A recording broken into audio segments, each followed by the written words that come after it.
गिरिडीह जिला के गांवा थाना क्षेत्र अंतर्गत नावाडी मंझने गांव में एक कुआं से 3 बच्ची सहित महिला की मिली लाश। लोगों ने हत्या की जताई आशंका।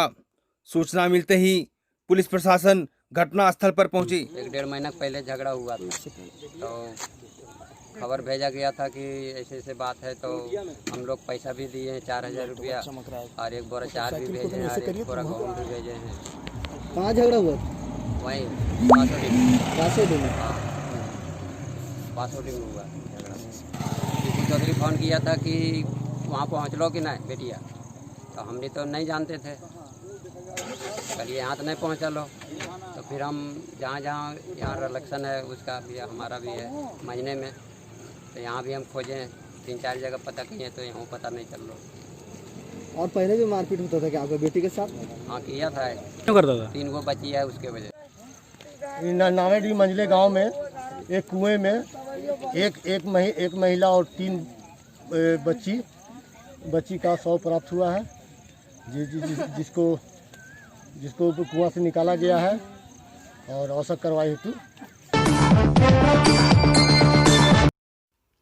छठी जेपीएससी को रद्द कर अधियाचना वापस लेने और जेपीएससी में भ्रष्टाचार के विरुद्ध छात्र उन्मूलन यात्रा भगवान बिरसा मुंडा की जन्मभूमि से शुरुआत हो गई है।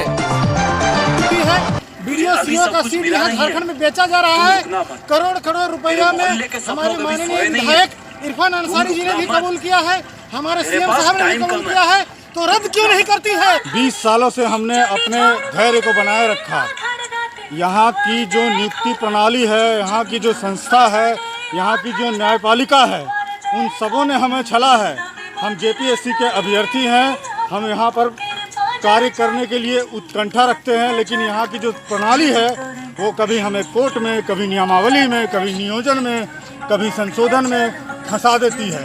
आज इस महामारी से भी सबसे बड़ी बीमारी जो है यहाँ भ्रष्टाचार, अनियमितता, समय का कोई पाबंद नहीं। राइट टू सर्विस एक्ट आने के बाद भी क्या ये इंस्टीट्यूशन पर लागू नहीं होती है? मेरा सवाल सब लोगों से है, इतने साल हो गए, 6 जेपीएससी कंप्लीट करा है जेपीएससी संस्थान में, उसका भी 18 केस लगे हुए हैं और ये भी इतना विवादित रिजल्ट प्रारंभिक कृषि में अगर ये गलत था तो उसे क्यों नहीं स्क्रैप किया गया और इसे बढ़ाने का क्या मतलब है, समझिए और मुझे भी समझाइए। बिल्कुल, धन्यवाद सर। अब आइए हम थोड़ा बात करते हैं इमाम शफी जी से, जो इस छात्र उलगुलान पद यात्रा में बहुत पहले से इन्होंने ये भरोसा दिलाया सारे छात्रों को कि ये जो हमारा पद यात्रा रहेगा ये केवल और केवल छात्रों के लिए और छात्रों के लिए ही होगा। चाहते हैं कि ये उलगुलान यात्रा किन के लिए है? क्या ये छात्रों के लिए है या फिर इसमें कोई और भी छात्र नेता संगलित हैं? बिल्कुल ये छात्रों के लिए है और छात्रों द्वारा और छात्रों के लिए ही है। इसमें क्या है कि छठी जेपीएससी ने सारे हदें पार कर दी है। पिछले 5 साल से विवादित ये जेएसएससी में भी परेशानी है, यानी झारखंड के तमाम हमारे सीएम साहब भी जान चुके हैं, इसकी हिस्ट्री और ज्योग्राफी उनको पता है। गिरिडीह के सदर विधायक सुधीर कुमार सोनू ने जिला कार्यालय में प्रेस वार्ता कर बताया कि झरिया गादी को शहर से जोड़ने के लिए प्रस्तावित ओवरब्रिज का निर्माण की प्रक्रिया आगे बढ़ गई है। खास करके झरिया गादी, गराटाड़, पाठक हिल, तमाम वो लोग जो रोज़ाना अपने रोजी रोजगार, शिक्षण संस्थान, डॉक्टर कचहरी के लिए रेलवे की लाइन को पार करके जान जोखिम में डालकर गिरिडीह आया और जाया करते थे, जिनकी ये 25 वर्षों से पुरानी इस समस्या के समाधान का बीड़ा हम लोगों ने उठाया था। इसकी जगह 23 जनवरी नेताजी के जन्मदिन के मौके पर डीआरएम आसनसोल जब गिरिडीह आए थे तो वहाँ हमने उनसे यह प्रस्ताव किया था, जिस पर उन्होंने सैद्धांतिक सहमति दी थी। इसके उपरांत कोरोना संकट की वजह से तमाम बातें ठप हो गई, तमाम कामकाज रुक गए, लेकिन अब कोरोना के साथ जीने की जो स्थिति बन रही है तो हमें ये लगा कि अब पुराने रुके हुए कामों के पीछे हम लोगों को लगना चाहिए। तो शनिवार को मैंने डीआरएम आसनसोल से मिलने का समय मांगा था। डीआरएम आसनसोल से मिलने का समय प्राप्त हुआ।